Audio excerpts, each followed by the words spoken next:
that's a good question, because I got a question about that the other day. And it was through a text. Somebody sent me a text that said they were having trouble. Same thing. They could do the math, couldn't figure out a debit or a credit. Now, if you're paying something, you have what's called a debt, right? That's a debt. If I add an I to debt, what do I have? I have a debit, right? I have a debit. So if I'm paying it, I have a debt. If I add it, I have a debt, all right? And then I have a debit. If I am collecting something, I'm getting credit, right? I'm collecting. So you just have to take your time and just think that through. Who's paying the bill, right? Whoever's paying the bill is a debitor, right? They are being debited, right? The person collecting it on the other side is getting a credit. So it's really that, I mean, try to narrow it down. Don't add too much to it. Try to narrow it down to that, right? Now, in most cases, don't let your college accounting or even your high school accounting get in the way here. Most of you who took accounting in high school or college decided that they told you that there would be an equal, for every debit, there will be an equal credit, right? They always said that. Well, the truth is your debits and credits have to add up. But what you're not seeing and what we're not adding into this is, as far as we're concerned with the buyer and the seller. There would be a third party here, okay? Just so that you know why they don't add up, okay, is because the third party would be the attorney. And the attorney would be what? Collecting. He would be getting credited this money that either the buyer's going to pay or the seller's going to pay if it doesn't go directly to the other person. Like after September 1st, when we do taxes, right? After we do that, then what happens is what? Both parties are going to pay. So now you have two debits. And now for all of you folks who took, accounting back in school, you say, wait a minute, who gets this money? Isn't it supposed to be written off? Well, yes, there would have been a third column there that says credit the attorney. Okay, but we don't deal with that third column. Just assume that that's where that money goes. Okay, that's where that money goes. So in general accounting principles, that's where that third party would be. So it would all add up, but we just don't have to worry about it. We're only worried about the buyer and the seller's portion. Okay, so all of you folks who have gotten accounting in your head, that's why. All right. Yeah, it's not. Just remember that if you are paying something, you have a debt, right? Debt. And if I just add an I, have a debt. If I have a debt, I have a debit. Same thing, right? I'm paying it. If I'm collecting it, I have credit. It's all good. Just to clarify, if taxes have been paid, then you calculate based on the remaining days of the year. Yes. Yes, exactly right. Right? Because if I was a seller and I paid the taxes, wouldn't I want some of my money back? Right? Put yourself in their position. Just kind of, put yourself, what would you want? Yeah, absolutely. That's what would happen. Now, if they haven't been paid and it's after September 1st, what do we got to do? We both have to pay, right? Seller's going to pay his share, buyer's going to pay his share. Now, you can figure out the buyer's share if you'd like from the day after the closing to the end of the year. But the easiest way to do that is, the whole year's taxes. So just subtract this, you know what the seller's portion is. So just subtract what the seller paid from what's got to be paid, and the rest belongs to the buyer, right? So you don't even have to figure out those days, take a chance of miscounting, all right? Just subtract it. If the taxes for the year are $1,500 and the seller's got to pay $1,250, well, you know that the buyer's got to pay the other $250. Try not to do too much brain work. Try not to overthink these things, right? Take the shortcuts. Now, if they're intellectual shortcuts, if they make sense, all right? If they make sense, just do that. There's no reason for you to go through all that other math, right? So do that, okay? Now, I will tell you, of all the math questions that you will see on the test, taxes are probably going to be your most prevalent of all of them, right? Obviously, you're going to have to figure that out for your client. It's going to be important, right? Your seller's going to sell. Your seller's going to want to know How much am I gonna, how much do I have to pay when I close? I gotta pay commission, right? Commission gonna be a debit or a credit? It's gonna be a debit, right? Commission is gonna be a debit. Taxes, if I'm the seller, I haven't paid them yet, gonna be a debit. I have to pay those, right? You're gonna learn about excise taxes tonight, which is a transfer tax, deed stamps. That's a seller's cost, right? The excise tax is gonna be the easiest math you got. Doesn't get any easier than the excise tax. You can do 20 problems in 5 minutes and you'll be fine. There you go. Divide by 500, right? So it's really pretty easy. All right. All right. So yeah, so we got to be able to figure that out. And then we got to be able to say, all right, well, how much do and if he's got to pay X amount of dollars to sell the property, how much do I have to sell it for? Right? How much do I have to sell it for? Which we're going to get into very shortly. I got to figure that out. I can't, if I'm going to sell this thing for 200,000 and it's going to cost him 205,000 to sell it, is that going to work for him? No, he's not going to want to bring money to the table. Although, let me give you a real life circumstance on that. The very first house I sold, it was a condo on the beachfront, and my buyer, who was a doctor, brought $85,000 to the table because that was her closing costs. The seller brought $90,000 to the table because he was upside down in the property. So it happens, but that was at the bottom of the market, 2009, 2010. The market had fallen out and then what have you. So that was the first house I sold down here. So it happens. It happens. But if they wanted to save their credit, not go into foreclosure and everything else, and he was an attorney, he was a doctor also when he was moving. He didn't want anything to do with foreclosure or anything like that. He just came and stroked a check for 90,000 bucks. Now, I know most of you can do that. I can't do that. All right. It would break my heart. First of all, even if I had the money, it would break my heart to write a check for $90,000 to sell my house. Right. That would not be a good afternoon. Okay. Chapter 3 quiz in the book, page 66. Page 66. Number 1, which of the following is an example of a specific lien? When we say specific lien, we mean what's on the property directly. All right. So if you got a special assessment lien, that means that something happened on your property, right? Or in your neighborhood or in your community. All right. So that's a special assessment lien. That is a specific lien. A judgment is on the person. A personal property tax is on the person, not on the property. And an IRS income tax lien, again, on the person. Those are general liens, so it's not specific to the property, okay? Number 2, which of the following is an example of a general lien? Okay, well, here are 3 of the specific liens right on the top.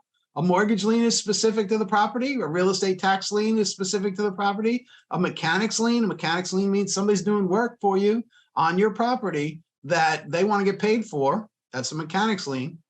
But a state income tax lien is not. All right, that is that's a general lien. That's on the person. You got to pay your income tax on that, right? You have to pay your income tax on that. All right. Number 3. A mechanics lien. A mechanics lien, D, gives security to persons that work on real property owned by others. That's what I was just saying, right? I came in and built a sunroom for you on the back of your house. I want to get paid. You said you'd pay me. I want to get paid. Even if you put a down payment down, I want the rest of my money. Okay? That seems fair. Seems fair. Number 4.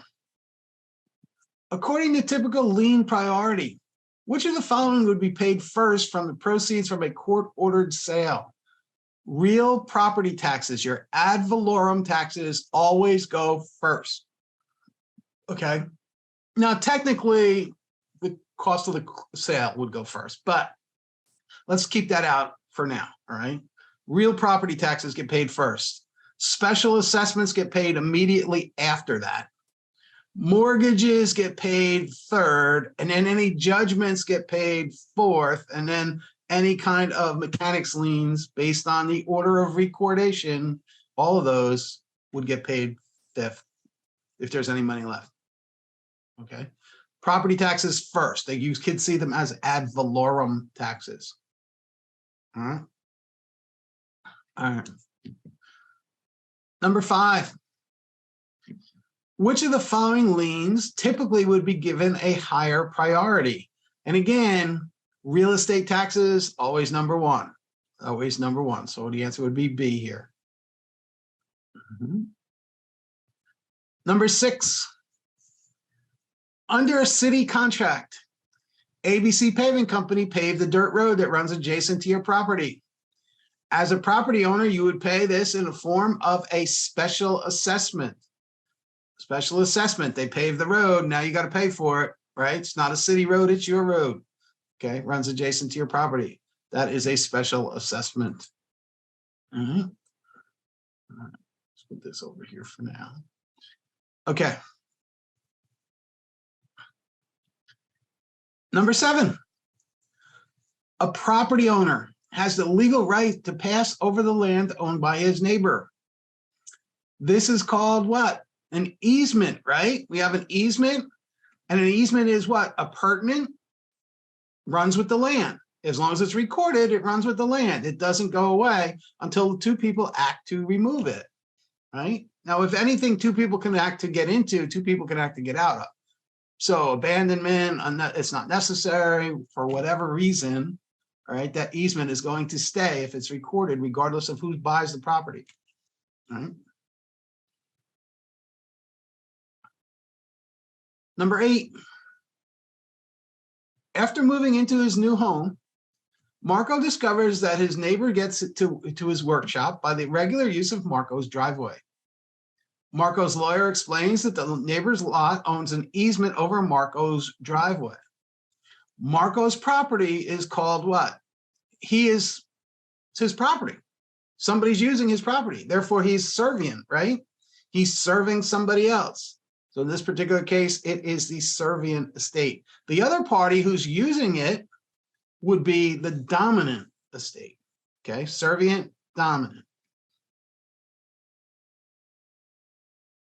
Questions so far? Okay. All right, number 9. All of the following terms are related to easements except, right? Except assessment. Assessment is something completely different. Okay, that's what your that's what your tax guy does. But appurtenance, right? Easement's appurtenance, easement by necessity, easement by prescription. Somebody's been using your property for 20 years. You didn't tell them to leave, right? Or tell them to stop using it. That's an easement by prescription. Those are all easements. All right. Assessment is the answer because it's the exception. Number 10. Which statement is true regarding encumbrances? All right.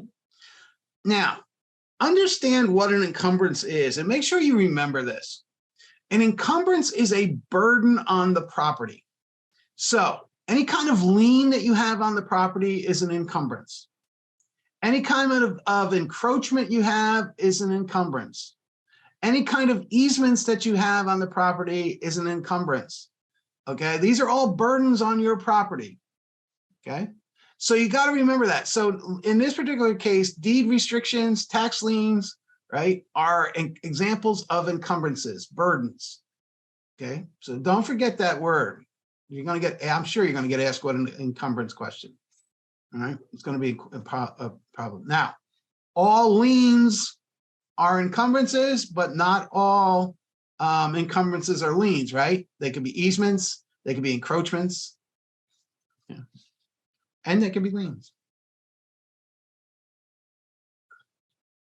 Number 11. All of the following are requirements for North Carolina's mechanics liens, except, all right, except. Now, A is just the opposite of what's necessary, okay? A lien agent must be designated only for private residential construction projects that cost over $30,000. No, if it is a private residential construction project, it's the only time you don't have to do it, all right? But if it's over $30,000, you have, if you're the vendor, you have 15 days to go to this lien agent and put the lien in on the work you're going to do on any properties that are commercial, second homes, investment properties, things of that nature, anything other than a private residential contract. Okay. All right.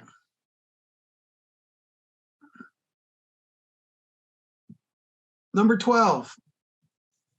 Which of the following North Carolina brokers can file a lien to secure payment of brokerage fees? Okay. Now, remember our commercial brokers lien, right? North Carolina commercial brokers lien. So a commercial broker in this example would be a listing agent for the sale of a shopping center. If I'm the agent and I got a buyer and seller together, they're going to go do their due diligence. They got a big down payment. They're going to pay for this. They're going to close. Could that take some time before they actually close? Yeah, there's a lot of work that's got to be done. How many square feet do we have? What kind of stores can I have? What are the laws about this? If I'm going to put a gas station here, do I have the ground rights? All of those things, right? So there's a whole bunch of things that have to happen. Well, I don't want them to forget me. I worked 6 months ago and did my job. So I have a lien on their property that says, hey, you got to pay me, right? I don't want them to forget me because it could take a long time to do that. So anytime you're a listing agent for the sale of a shopping center or any kind of commercial property, you want to make sure that you get paid so you can file a lien. All right. Questions on that? Questions on any of it? Very good. Number 13.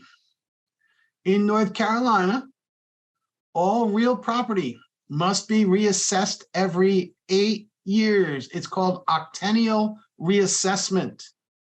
Octennial reassessment. Now, that is mandatory. They have to do that. But what can they do after 4 years? They can do what's called a horizontal realignment, right? After 4 years, they look at everybody's house. Yeah, exactly right. They look at everybody's house and they say, okay, property values in our entire area have gone up 5%. Well, we can take every house without going to revisit them and do what's called a horizontal reassessment and just bump up the values of their properties by 5%. And they're allowed to do that every 4 years. Okay, so every 8 years they have to go do this octennial reassessment, and then every 4 years they can do a horizontal reassessment without going and visiting every house, and they can just move it up based on value or move it down based on value. It wasn't that long ago they did that. Okay, but they have to do it to everybody. Now, in 8 years, when they go to do your house, if you take great shape with it, they're going to bump it up. It's going to be worth more. But let's say their house, not your house per se, but somebody's house is abandoned or empty or whatever. It might not be as valued as it before. It could be lower assessment, right? We all have, our business cycles are cyclical. Maybe you're in a downturn. Okay. So it could be lower. So got to remember those two. Now, the next question you got to ask is, why does my taxes go up every year? Well, they're not changing the assessment on your house except every 8 years or every 4 years, but they're changing your tax rate every year. They have to. There's no choice, right? Your teachers and your policemen are not going to wait every 4 years or 8 years to get a raise. If we need a new school, I got to pay for it, right? If I'm the county commissioner, I got to pay for this. How do I pay for it? I have debt service that I got to pay for, right? We have to pay for because we borrowed money from the banks. So we have to figure out how much we need every year. That's why we do a budget, right? We have to do how much do we need every year. And that's why we have it. So your ad valorem property taxes can be adjusted every year. Your taxes are going up and down. It's not often it stays exactly the same.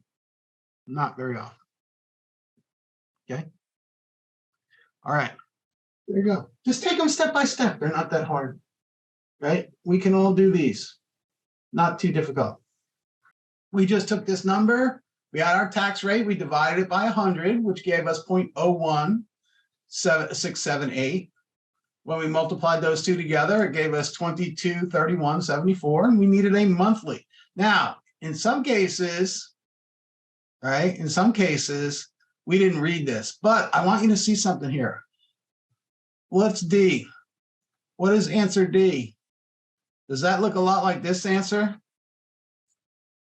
That look like a lot like our annual rate? Which means that they gave it to you. If you didn't read the question right, you would have picked that one right out of the air, right? Boom, 2231.74. Yeah, that's what I got. Bang. And that would not have been the right answer. Right? It would not have been the right answer. You would have had a problem there. So heads up on that. Okay, heads up on that. All right, let's see what else we got.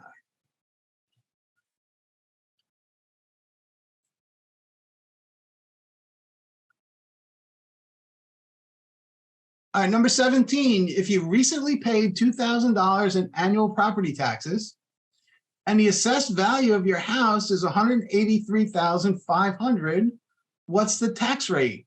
Okay, what's the tax rate? So we're going to use our T again, right? What's our T? Come here, right?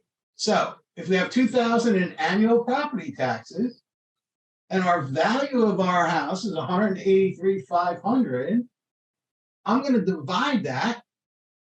And when I divide that, it's going to be 0.010899. Well, if we move this decimal place 2 places over before, what do we got to do when we come back?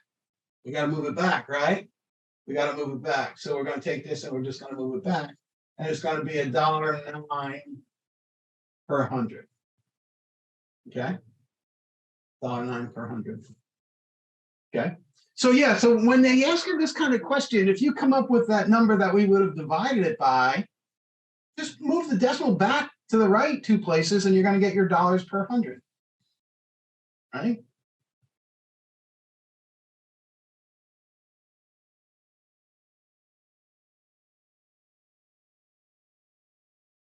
Property is appraised at $129,000. If the property is assessed at 75% of the appraised value, what's the assessed value of the property? Now, this one you should have knocked out of the park, right? Pretty easy. All you're going to do here, 129,000. If something is assessed at an appraised rate, 75%, that's not the tax rate. That's just the appraised rate. We're going to multiply this by what? 75%. And that's going to give us our 96,750.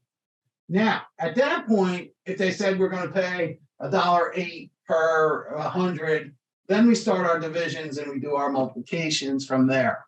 All right, but not until then. So that's the number. This is the number that's going to get taxed, not this one. So that's what we have to do there. Make sure we're taking out taxes on the right number.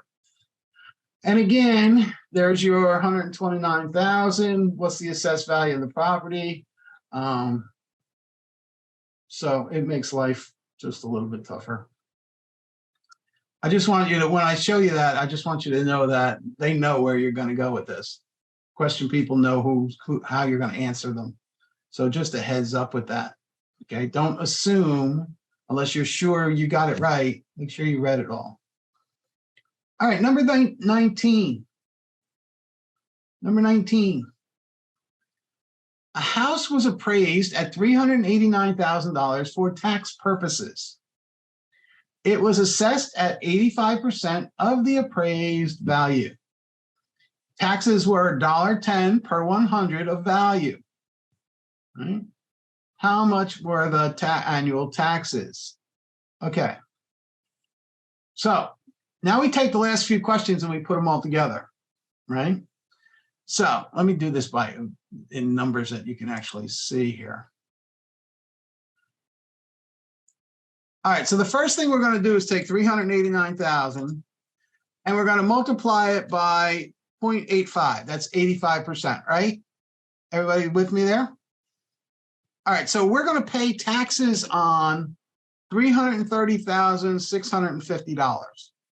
That's what we're going to pay our taxes on. All right. Now, $1.10 per 100 is 0.110, right? Everybody agree with that? 330,650 times 0.0110. All right. And that's going to give us our tax liability of 36, 37, 15. Okay. A lot of words, but not a hard problem. Pretty straightforward, right? Step by step, take it in bites. The market value for a property outside the city limits of Greensboro is $295,000. Assessed value is calculated at 80% of the market value. The city tax rate is 84 cents per hundred, and the county tax rate is 63 cents per hundred. What's the monthly tax liability for this property? Okay, before we take another step, let's go back and look at the problem, right? We are outside the city limits. So therefore, do we need the city tax rate? No, we don't need that. All right, now let's read it. We also have to figure out what 80% of market value is, because that's what we're going to get taxed on. And we want what? Monthly tax liability here. So there are 3 curveballs here. We got to try to hit them all. Okay, we got to try to hit them all. All right, so let's do that. Let's just whack them out of the park. Okay. The first thing is we have 295,000 times 80%, 0.80. Okay. So that means we're going to pay our taxes on $236,000. Everybody happy so far? So far, so good, right? All right. 236,000 times our tax rate, which is 0.00. Oops, sorry, I forgot my multiplication sign here. 0.0063, right? We're going to take this this 6.63 and slide that over 2 places. All right. All right, and that is going to equal. Let's see, where are we here? 1486 and 80 cents. 1486 and 80 cents. All right, now that gives us our annual tax bill. So let's figure out what our 1486 and 80 cents divided by 12 for our monthly. All right, if we divide it by 12, it is going to give us $123.90. Okay. So the first thing we did was we got rid of a lot of junk. Things we didn't need in the question, get rid of it. We don't need those, right, in order to do this. Then we can kind of focus on the question and answering that. Questions? Everybody good?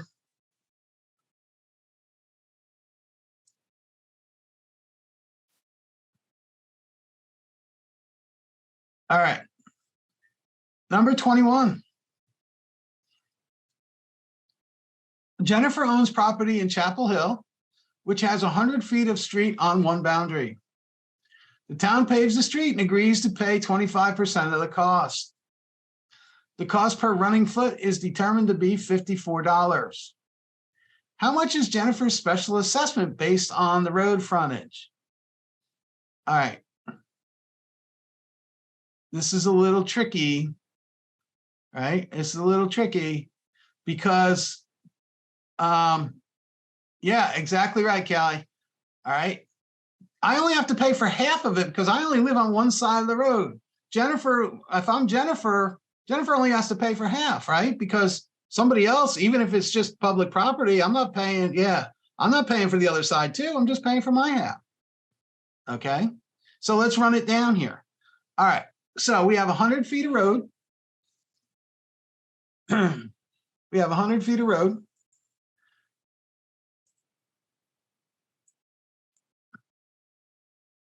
All right. And that is times $54. And that's going to equal what? $5,400. Excuse me. We're going to be responsible for 75% because the city's going to pay 25, right? City's going to pay 25% of the cost. So we have 5,400 times 0.75. All right. And that's going to be 40.50. But like I said, I ain't paying for the whole road.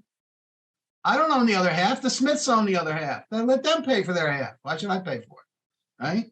40/50 divided by 2 is going to give us our 20/25. Right? Yeah, just keep that in mind when you're doing road. You don't own the whole road. You only own half of it, your half. Unless it's through the center of your property, then you own the whole road, yes. But if it's not, it's not. Okay? All right.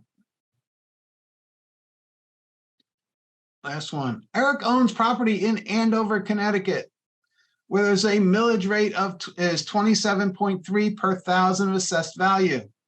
His property is valued at $150,000. 60% of the property is assessed. All right. Okay. What is his annual tax bill?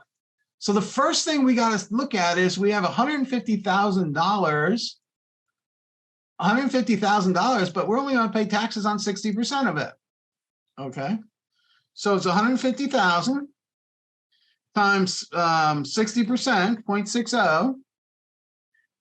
And that means that we're going to get taxed on 90,000. Now we're also using millage rates here, all right? We're using millage rates. So 27.3, we have to move that decimal now because it's divided by a mill is 1/1000th, right? Not 1/100th anymore. So instead of moving it 2 places to the left, we're going to move it what? 3 places to the left, right? We're going to divide 27.3 by 1,000. You can put it in your calculator and it's going to come to 0.0273. All right. Times our 90,000. All right. Times our 90,000. And it's going to equal our 2457 taxes. All right. 2457. All right. There you go. Yeah, they didn't, this 60% is written in there. So we have to make sure we read the questions. Read it, read it, read it. Okay. All right. So a house in the city has an assessed value of 190,000 with a market value of 210,000. The city tax rate is 48 cents. The county tax rate is 56 cents per 100 of assessed value. Closing is scheduled for October 25th, and taxes have been paid for the year. How will the taxes be handled at closing? Okay, first things first. What we don't need, all right, so this is in the city, all right, but we're going to pay taxes on our assessed value. We don't care about what they sold it for. Not a lick. We don't care. Doesn't matter. All right. So we got to find out what the annual tax rate is going to be. So we have 0.56 for the county, right? And we have 0.48 because we are in the city, for the city. So we're going to add this up and it's going to come to $1.04 per 100. Or our 0.1040. All right. That's what we're going to, no, it's not. No, it's not. Why didn't you tell me that? All right. It's 0.0104. Doesn't that look much nicer? That looks much nicer. All right. All right. So now we know that we are going to multiply our $190,000 because that's our assessed rate times 0.0104. That's going to give us our taxes, which is going to be $19.76 for the year. $19.76. All right. Let's take it from the text. It'll be easier to write. All right. 1976 is our taxes. We're going to divide this. We need a daily rate. We need a daily rate. So we're going to divide this by 360. All right. And that means we're going to get, it'll be $5.489 per day. That's going to be our daily rate. Okay. How many days are in a month? 30, right? So the schedule of closing here is October 25. January, February, March, April, May, June, July, August, September. 9 full months times 30 is what? 9 times 30 is 270. And 25 days in October, 295. It's okay to disagree with me. Or you can do it the other way. All right, let's do it this way first. 65 days left of the year. Yeah, that's exactly what I was going to say. All right. So we can do it 2 ways. But the easier way, if it's 5.489 per day, we have 10 days left in October, and then 30 and 30, right? I'm sorry, 5 days left in October, and then 30 for November, 30 for December. That's 65 days. Now, because the taxes have already been paid, right? Yeah, the buyer's got to pay the seller back his money. I'm the seller, I paid the money. Out of the goodness of my heart, I gave you a good price on the house, but I'm not paying your taxes, right? I'm not going to do that. So I'm going to take this 5,489 and I'm going to multiply it by the amount of days left in the year, which is what, 65 days. All right. That's 65 days in that particular case. So you're going to owe me, Mr. Buyer, $356.77. And that is going to be a credit to me, who is the seller, and a debit, he's got to pay me, the buyer, to the buyer. Okay. Now, let me show you the other way to do this, much as to our chagrin here. We could have figured out how much how much the balance of the days was, which is 295, multiplied them by 5.489, and then subtracted them from our 1976, and that would have given the buyer share. Either way, okay? There's more than one way to do that, okay? But this is the easier way. How many days are left in the year, right? So if they've already been paid, and it is after, if it is after September 1st, then the seller's got to get some money back. So the seller is entitled to a credit. Yes, very good. Round to 3 decimals during the math as we're going, and then when we get to the end, that's when you want to round to 2. All right. So you might be a penny or 2 off in the rounding. I'm not really concerned about penny or 2, $1 or 2, right? Yeah. The seller is entitled to a credit after September 1st if he's already paid the taxes. Now, usually, if it's quickly after September 1st, the taxes probably won't get paid. So that means both are going to end up paying, which means we'll have what? We'll have a double debit, right? Exactly. We'll have debit. All right. And they're going to pay. Who's going to get the credit? Remember, I talked about the third column? The attorney's going to get it. He's going to get the money, and then he's going to write a check to the taxing authority, pay it off, right? Yeah, the answer key starts on page 48. That is simply how you're going to do it. All right. So we made the math, the commission makes the math easy for our intents and purposes. 360 days in a year, 30 days in every month, regardless. Okay. So we don't have to do a lot of stuff there. So we just have to count the months up and then add the balance of the days. All right. Or yeah, so we would have 5 days left and then 2 full months that the buyer would have to pay. Now, be very careful here now. We don't want to start on the closing day. The seller owns the closing day in this particular case. If we're doing interim interest, which we'll get to when we get into banking, the buyer is going to have to pay interest on the closing day because that's a separate entity. He's not paying it to the seller, okay? But for everything else, the seller owns it.